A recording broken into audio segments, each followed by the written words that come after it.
Bonjour à toutes et à tous.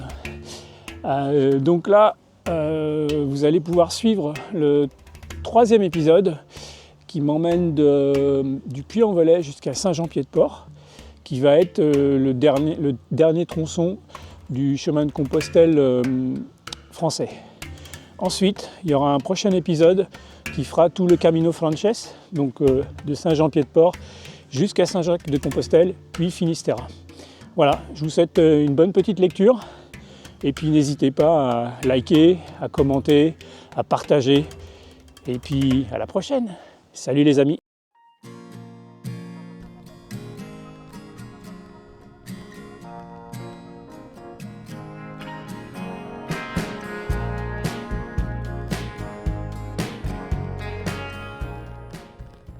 Cette lumière le matin, c'est terrible.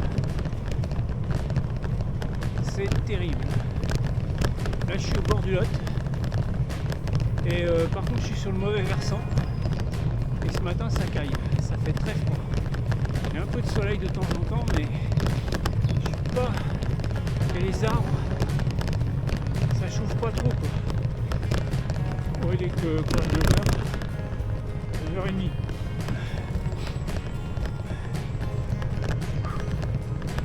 Mais la lumière, pouah, une tuerie, quoi.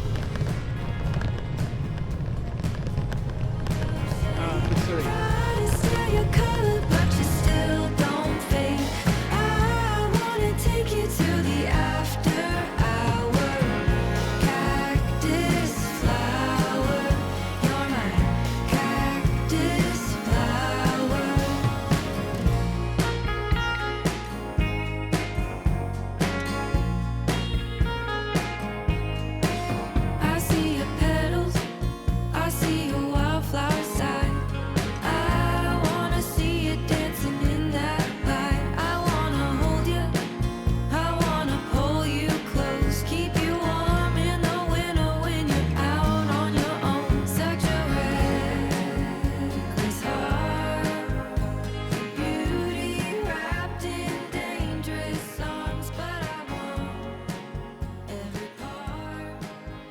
Bonjour Gilus, c'est Papy Moujo de Kazan.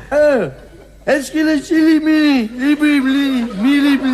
est-ce que le chili Écoutez, monsieur, s'il vous plaît, soyez gentil, nous n'avons que 5 minutes. Pas facile à dire comme nom. Alors, Simone, s'il vous plaît. Oui, Guy. Ouais, salut. Donc là, je suis chez Ophélie et Fred, des amis que j'avais connus dans le Lot quand j'avais le magasin de moto à Souillac. Et donc maintenant, Ophélie est naturopathe. Donc je vous fais voir. Hop, elle a sa petite plaque. Tac. Voilà. Naturopathie. Donc là, je suis dans un endroit assez paradisiaque quand même. Je suis sur un COS, le COS de Concotte, entre Crégol et Concotte. Donc là, ils ont une maison avec des chênes truffiers, une grande maison. Voilà, ils ont tous leurs enfants qui sont ici, ils sont 3. Et bah voilà quoi, c'est super magnifique. On va aller voir les chênes truffiers. Il y a même, voilà, ils essayent d'être en autonomie complète. Donc ils font de la permaculture. Et donc voilà, là. Donc tout est grillagé ici parce que il y a beaucoup de chevreuils et beaucoup de sangliers. Donc tout ce qu'elle va cultiver pour être en autonomie, elle est obligée de le protéger avec des grillages. Parce que les chevreuils, les sangliers viennent ici un peu détruire ce qu'elle prépare, quoi. Donc vous voyez, il y a du paillage et tout. Non, c'est vraiment super sympa. Ils essayent d'être en autonomie complète. Ce qui est pas facile parce que c'est du boulot et puis en plus, ça coûte un peu de se mettre en autonomie, quoi. Voilà, ici, elle a une serre avec ses plants. Donc pour l'instant, ils ne s'en sont pas occupés des chênes. Ils ont 30 ans. Mais ils pensent quand même qu'il y a pas mal de truffes, quoi. Donc ça, les truffes, c'est bien parce que ça rapporte un peu de sous. Ça vaut très très cher.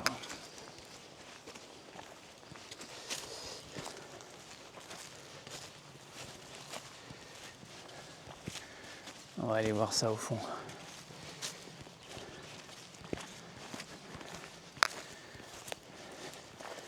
Voilà. Voilà, je ne sais pas si vous voyez tous ces chênes. Je quitte Ophélie et Fred où je me sentais bien, mais je dois vraiment reprendre la route. Merci de m'avoir accueilli. Direction Saint-Cyr-la-Popie, puis Cahors. Son of a southern man, daughter of a freedman, children of the Civil War. Blackbird on a limb, both of them diving in deeper than they've been before. And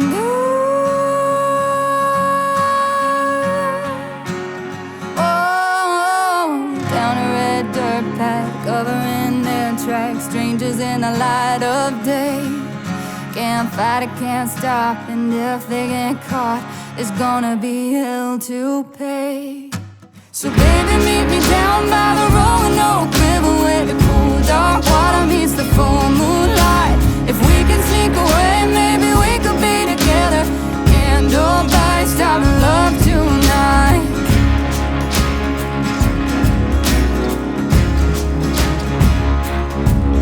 Didn't know they'd been followed down through the hollow till a hand grabbed her by the arm. Blood's thicker than water, but even his father ain't never gonna do her no harm. And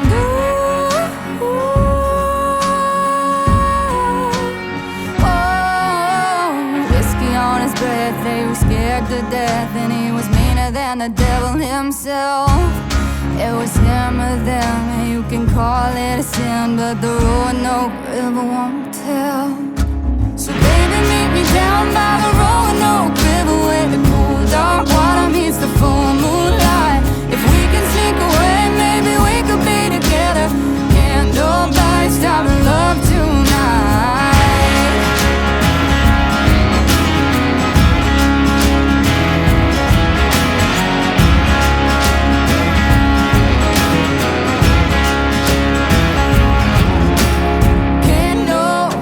Stop this love. Can't nobody stop this love. Can't nobody stop this love. Can't nobody stop this love. Can't nobody stop this love. Can't nobody stop this love. Can't nobody stop this love. Can't nobody stop this love. So baby, meet me down by the Roanoke River, where the dark water meets the full moonlight. If we can sneak away, maybe we could be together. Can't nobody stop love tonight. So baby, meet me down by the Roanoke River, where the cool dark water meets the full moonlight. If we can sneak away, maybe we could be together. Can't nobody stop love tonight.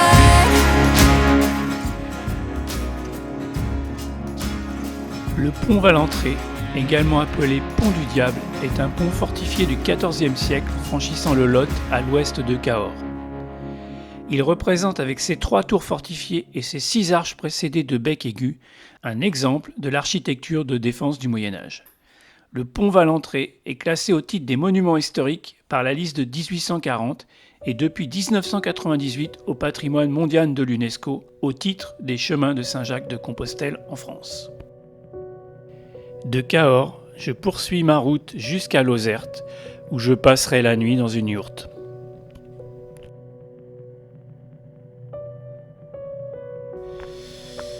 Bon, là je suis à Lozerte toujours, le temps est pas super. Et là c'est le point de vue en haut quand vous êtes en haut de la cité médiévale.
minute 18 que je filme pour rien. Tout ça pour essayer de déverrouiller l'écran. Un truc de ouf. Enfin bon. Voilà. Bon, tout ça pour vous dire que aujourd'hui c'est pas top. J'ai pas les jambes. J'ai pas bien dormi.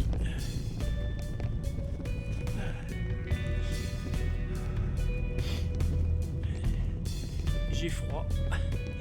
C'est là aujourd'hui, donc je fais Lozerte au Villard. Et il n'y a que 35 bornes.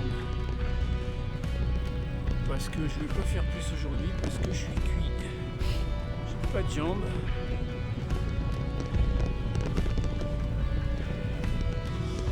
Il fait froid, il pleut. Il n'y a rien à voir. Ce ne sont que des champs. Quelques petites forêts. Alors par contre, je suis tranquille, il n'y a personne. Je vois même pas un pèlerin, que dalle. Après je pense que ils ont un chemin qui est parallèle à la route. Et moi aujourd'hui avec la pluie, pas question de prendre le chemin. En plus, plus ça va, moins je le prends le chemin. Parce que c'est pas praticable. Bon là aujourd'hui ça m'étonnerait que je trouve des pèlerins, mais bon, on sait jamais. Il y a pas trop de monde quoi, je vois personne. Alors qu'avant, la partie Le Puy jusqu'à Conques, putain c'est la folie quoi, il y avait un monde de fou. Bizarre, donc c'est comme ça, les gens font qu'une partie, ils font Le Puy, Conques, voilà, point barre. Après bon, je peux comprendre, ils ont peut-être pas le temps.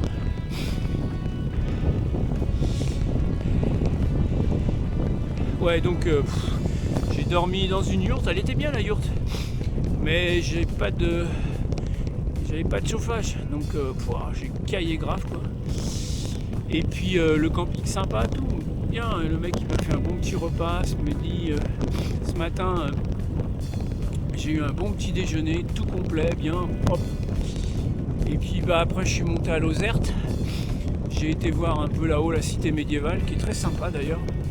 Mais bon, par ce temps-là, c'est dommage quoi. Je pense que l'été, ouais, ça peut être bien sympathique. Voilà.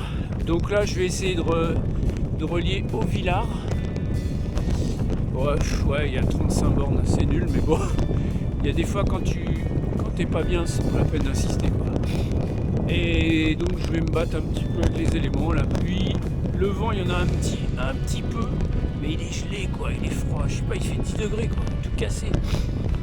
Donc voilà, j'ai pas sorti la grosse tenue de pluie comme j'avais fait avant l'Aubrac là. Mais si ça se gâte, je la sortirai quoi.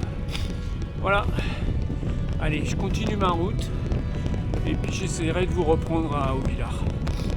Salut les amis.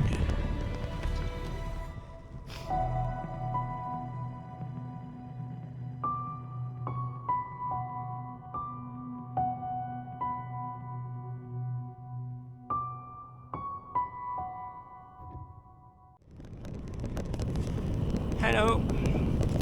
Donc là je viens de quitter au Villard. J'étais dans un gîte communal et qui était vraiment très très bien. Franchement, si pèlerin vous pouvez passer à Haut-Villard, vous allez au gîte communal, vous payez 18,50 et franchement il est top quoi. Cuisine à dispo, machine à laver, sèche-linge, tout la totale. Donc là aujourd'hui je vais me diriger vers Lectoure pour finir à Condom. Enfin, je vais essayer. Et puis apparemment aujourd'hui ça devrait pas mal grimper, donc je sais pas, je dois avoir 80 bornes. Avec les côtes on va voir comment ça se passe. Le temps est couvert, mais il pleut pas. Il fait moins froid qu'hier, plus doux. Mais bon voilà. On n'a plus qu'à rouler. En espérant que je verrai des choses beaucoup plus sympas qu'hier. Parce que hier, mis à part Lozerte et puis au Villard, c'était la campagne plate. Donc pas grand chose à voir. Voilà. Allez, bye. N'ayant pas vu grand-chose la veille, je décide de faire un détour sur la piste cyclable du canal de Golfech, parallèle à la Garonne. Oh, je sais pas comment elle s'appelle celle-ci, mais on est sur le long de la Garonne. La Garonne est à droite que vous voyez pas, et là c'est un canal. Je pense qu'il y a de la circulation dessus puisqu'il y a des écluses. Donc voilà quoi. D'ailleurs on en voit une là-bas, écluse.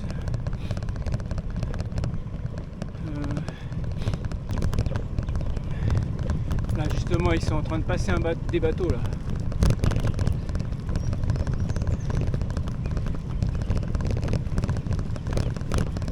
Ouais. Là, ils sont en train de vider pour se mettre à niveau.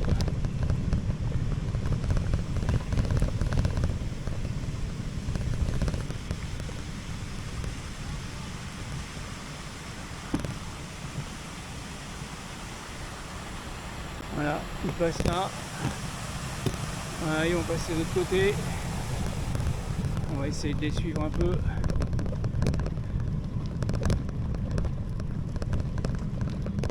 Voilà, l'éclusier il a fait son boulot.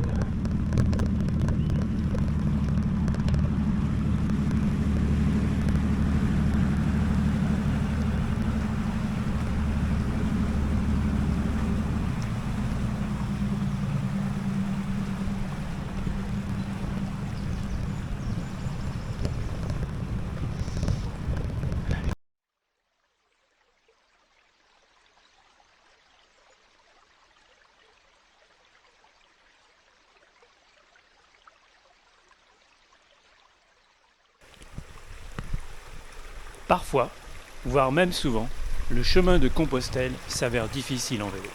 La preuve. Hop là. Ah ouais, je vais peut-être arrêter de passer par là moi.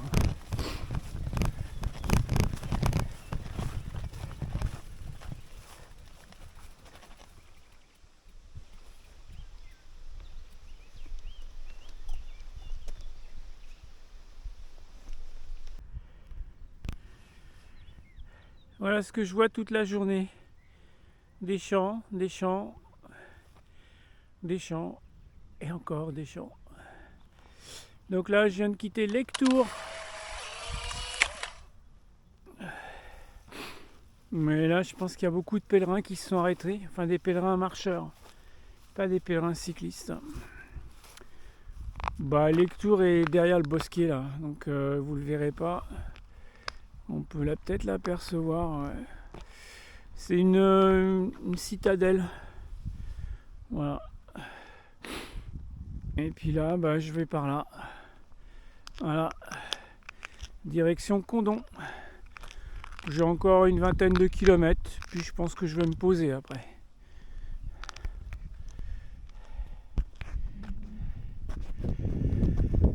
Ouf. Allez. Yeah. Je sais pas si vous voyez au loin là, c'est une abbatiale, mais franchement, putain, c'est en plein milieu de nulle part, il n'y a que dalle, un truc de fou quoi. Tu pédales pendant, je sais pas, 10-15 bornes, t'as rien. Et d'un seul coup, t'as ce truc là.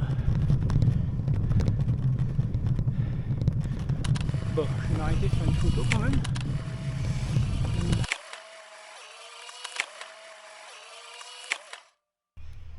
Eh, c'est pas beau ça? Je viens de quitter un chemin et là une petite piste cyclable. Ici, le département du Gers encourage la pratique des mobilités douces. www.gers.fr.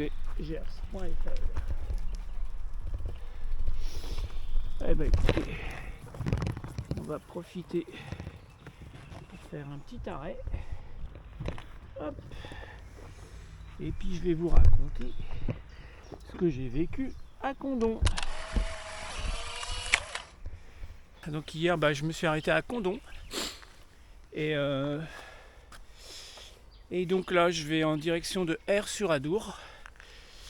Et j'espère que tout va être comme ceci. Mais j'en doute. Parce que jusqu'à présent, j'ai eu beaucoup de route pour arriver jusque là. Depuis... je sais plus trop quelle ville. Mais enfin bon, j'ai enquillé pas mal de routes. Et j'ai pas trouvé beaucoup de pistes cyclables jusqu'à présent. C'est pas le... En plus je cherche parce qu'avec Komoot, lui il te trouve des petits chemins, des petites routes où il n'y a pas de bagnole. Mais c'est vrai que dernièrement j'ai pas eu cette chance. Donc là apparemment on a une piste qui est là. Mais je pense que parce que moi je vais aller à Montréal du Gers. Ici là je crois. Je me rappelle plus trop. Mais vous voyez, ils ont des toilettes. C'est bien foutu leur petite piste. Ouais, très bien. Voilà. Donc sinon, j'ai dormi en chambre partagée. Donc je me suis retrouvé avec 2 filles. Mais elles ont ronflé, mais alors ronflé toute la nuit. Quand il y en a une qui s'arrêtait, c'est l'autre qui repartait. Mais bon, elles étaient adorables, donc j'ai pas eu... Voilà, ça s'est bien passé. Elles avaient, je sais pas, la soixantaine comme moi, quoi. Donc elles ont été cool, charmantes et tout. Elles sont parties avant moi ce matin parce qu'elles sont à pied. Peut-être que je vais les retrouver sur le chemin d'ailleurs. Voilà, donc direction Aire-sur-Adour. Ciao.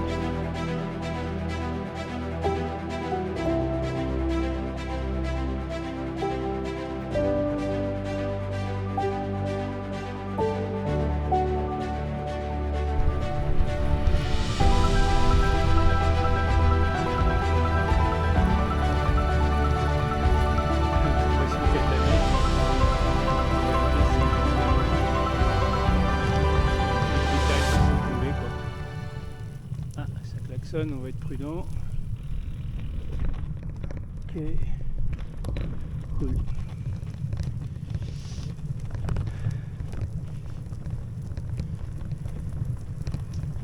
C'est le pied quand même parce que là on est vraiment tout seul. J'ai quelques traces de vélo. Donc il y a des gars qui ont dû passer déjà là. Bon après il est 9h20 donc c'est normal.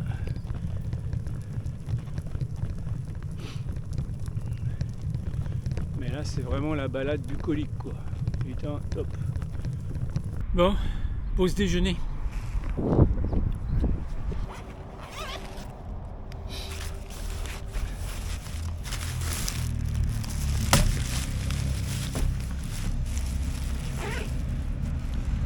Regarde-moi les gros feignants.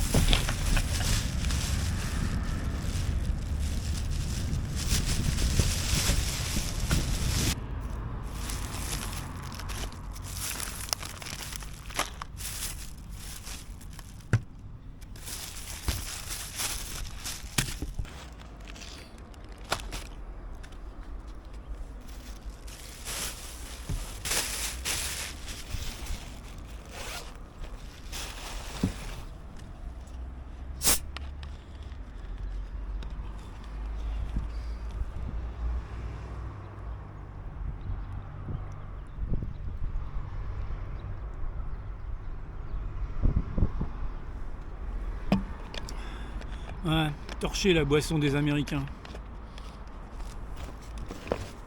Putain, je vous dis pas comment j'ai faim. Ouh.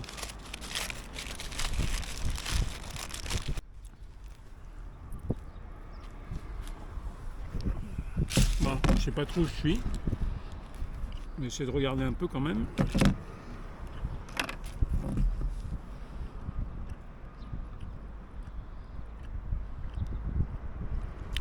Alors, je suis dans un village qui s'appelle Mancier.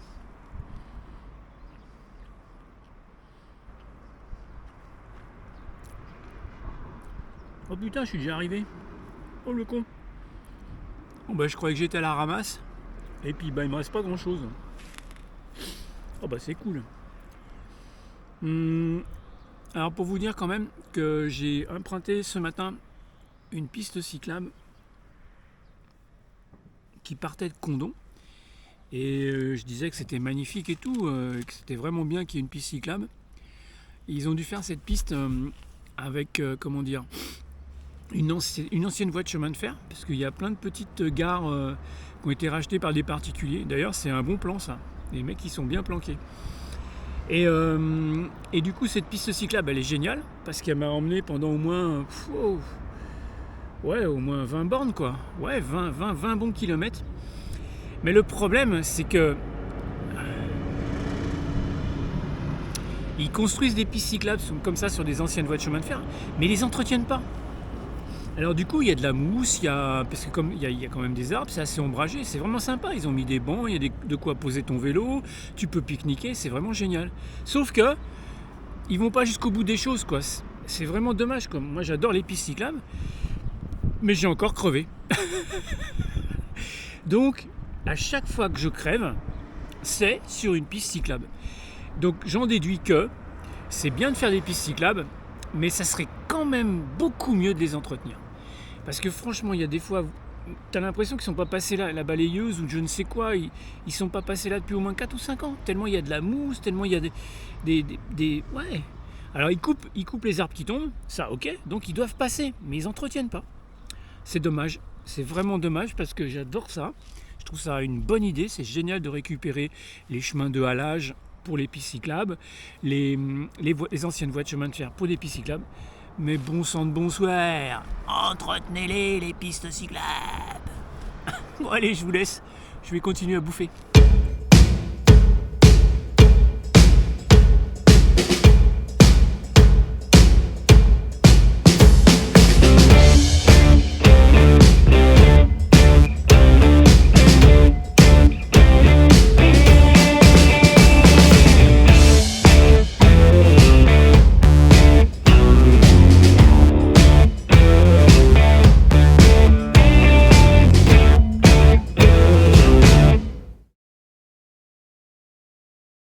Arrivé à Nogaro, je tombe sur le Tour de France auto.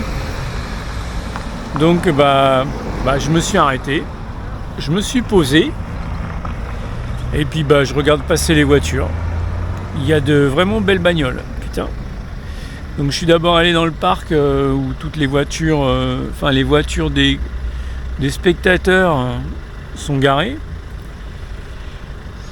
Et là, il y a des gens qui ont des sous quand même, hein, parce que Aston Martin, Ferrari, McLaren. Et puis là, maintenant, je prends en vidéo toutes les voitures du Tour de France Auto qui arrivent. Donc il y a des vieilles voitures, c'est marrant. Voilà. Allez, on mettra tout ça en vidéo après.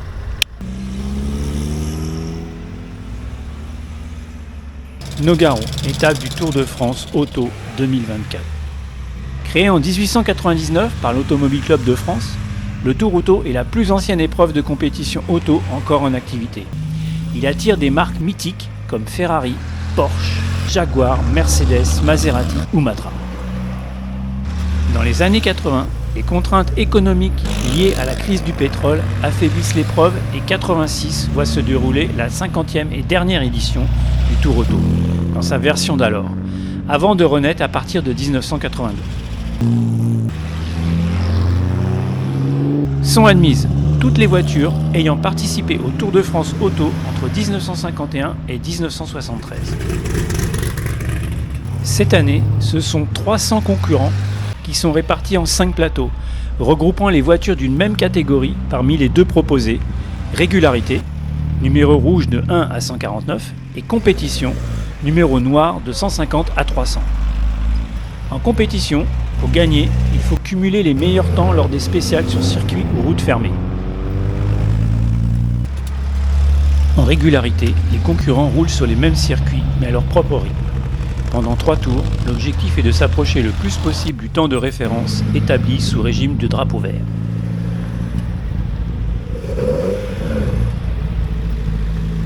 Lors des épreuves spéciales, l'objectif est de rouler à une moyenne prédéfinie, en fonction de la catégorie de vitesse choisie au départ. Rapide, moyenne ou lent. Pour mesurer les distances, seuls les instruments faisant partie du tableau de bord d'origine de la voiture sont autorisés. Pour mesurer le temps, seul l'usage de 2 chronomètres mécaniques, sans aucune connexion extérieure, est aussi autorisé.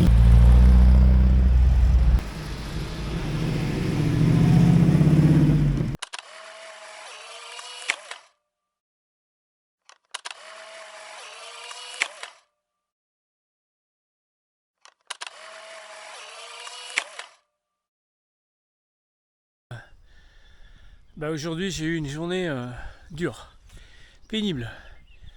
Alors je suis dans le Béarn, donc je pensais qu'arriver dans les Landes ça allait être tout plat. Et puis non, c'est comme ça et comme ça. Donc tu descends, tout de suite, boum, ça remonte coup de cul. Tu descends, boum, ça remonte coup de cul. Donc très très très fatigant. Donc aujourd'hui j'ai dû faire 60 bornes peut-être. Et en plus, sous la pluie quoi.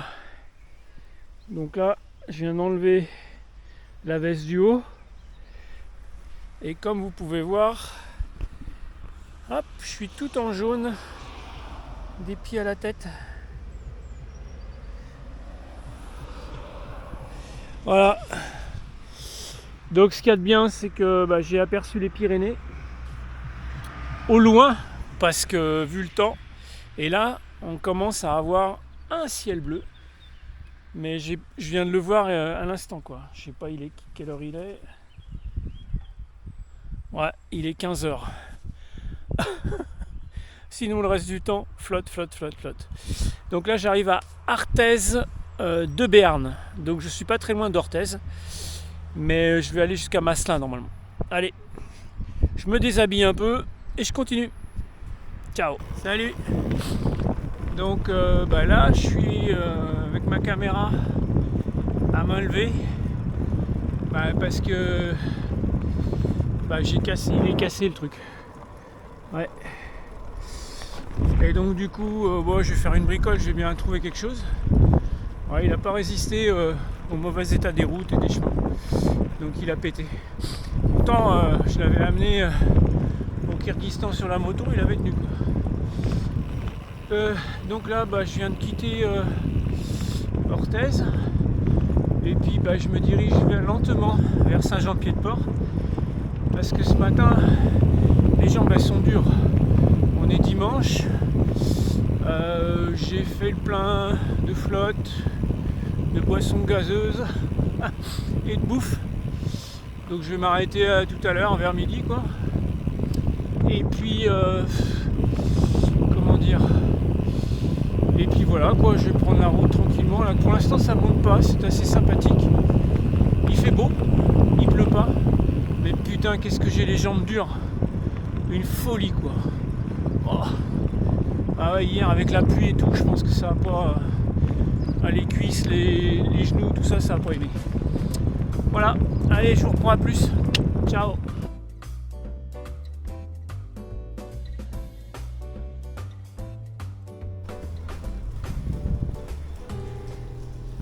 Je roule en vélo dans un ancien tunnel de voie de chemin de fer.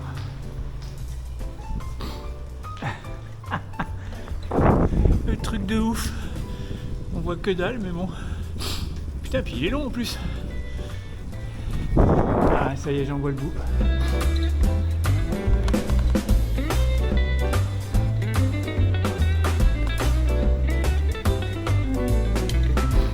Voilà. Et en plus, ça caille là-dedans. Comme tous les tunnels d'ailleurs.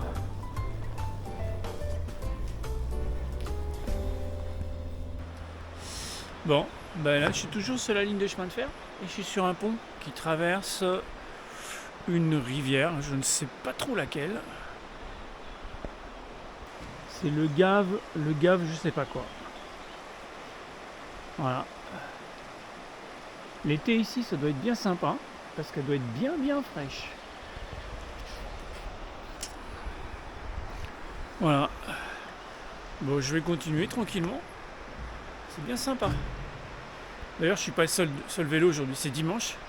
Et là, vous voyez, regardez, hop, sur le pont, il y a plein de gens. Il y en a même d'autres qui arrivent ensuite. Donc voilà. Allez, on va remettre ça tranquillou.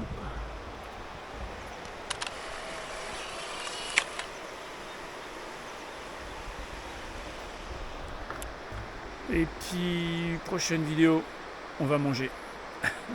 Allez, bye. Donc c'est super joli là, franchement, c'est super sympa. Donc là, je suis au château de Camus. Voilà. Et je vais vous faire voir le château. Parce qu'il est tout petit, mais il est magnifique.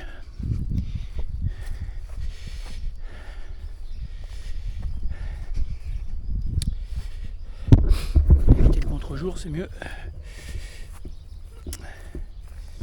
Voilà. Le château de Camus. Avec des armoiries. Super sympa.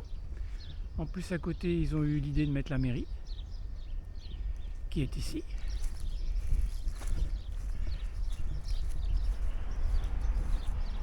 Voilà. On doit être en Pays Basque ici, je pense. Vu qu'il y a un concours de pelote basque. Vous avez le cimetière. Et l'église. Et puis là, qui repose gentiment, vous avez Monsieur Groot et Naka qui sont en plein soleil en train de dorer. Sinon ce matin, repiste cyclable. Donc j'ai pris l'Euro Vélo 3, qui est la Scandibérienne, un truc comme ça. Donc ça part du nord de l'Europe pour arriver en Espagne. Et comme à chaque fois, piste cyclable, boum, crevaison. Voilà. À chaque fois que je prends une piste cyclable, je crève. J'en sais rien pourquoi, mais je crève. Donc, alors, c'est vrai qu'elles ne sont pas entretenues encore, mais bon, quand même, quoi. Ça fait chier, quoi. J'en ai marre de crever. Voilà, donc allez, on va déjeuner tranquillement.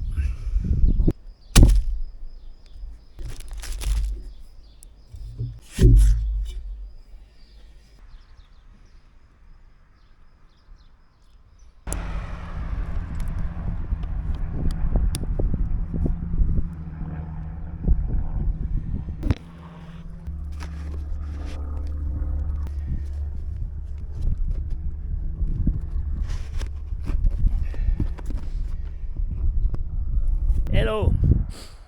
Bon bah ça y est, j'y arrive, hein. Ça y est, je suis dedans là.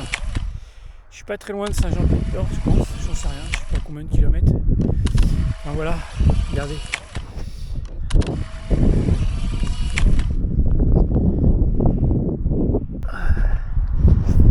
Ouf. Bah c'est pas si simple que ça, hein. En plus j'ai crevé, et puis en crevant, bah je suis tombé. Parce que j'ai crevé de l'avant. Et du coup, j'ai un peu flingué la guidoline. Bon, la pédale, le levier, c'est pas grave. Mais la guido, elle a morflé quand même. Ouais. Bon, moi, j'ai rien. J'en ai marre de ces crevaisons. J'arrive à Saint-Jean-Pied-de-Port. Je pense que je vais voir un marchand de cycle et puis voir si je peux pas changer les pneus, faire quelque chose, passer en tubeless ou parce que mine de rien c'est chaud, j'en ai marre. Crevaison, j'en ai marre. Le vélo, je m'en fous, ça passe, t'as les jambes dures le matin, tu pédales 5-6 bornes tranquille, puis ça y est, c'est parti. Mais franchement, les crevaisons, ça me gave. Voilà. Et dire qu'en Asie centrale, j'ai pas crevé une seule fois. Et là, j'arrive à Saint-Jean-de-Pied-de-Port, je vais être en 8 ou 9 crevaisons, quoi. Tout de fou. Enfin voilà. Bon allez, j'essaye d'aller jusqu'au... Alors du coup, j'ai réservé, puisqu'il faut réserver maintenant. Donc j'ai réservé dans un gîte pèlerin. On va voir comment ça se passe. Allez, bye. Tout de suite après la croix de Gazelle Tabourou, je descends sur Saint-Jean-Pied-de-Port et me dirige chez Maya Sport, qui résoudra mes problèmes de crevaison en me conseillant de nouveaux pneumatiques et de nouvelles chambres. Et surtout, à la bonne pression. Ce qui s'avérera par la suite un bon choix, car je n'aurai plus aucune crevaison avant mon retour en France. Merci, Monsieur Maya. Je franchis la porte Saint-Jacques, terme de mon parcours français de Compostelle. La porte Saint-Jacques, située à Saint-Jean-Pied-de-Port, dans le Pays Basque, a une riche histoire liée au pèlerinage de Saint-Jacques de Compostelle. Cette porte médiévale fait partie des fortifications qui entourent la ville, construite principalement au XVe siècle sous l'égide des rois de Navarre afin de protéger son point stratégique à l'entrée des Pyrénées.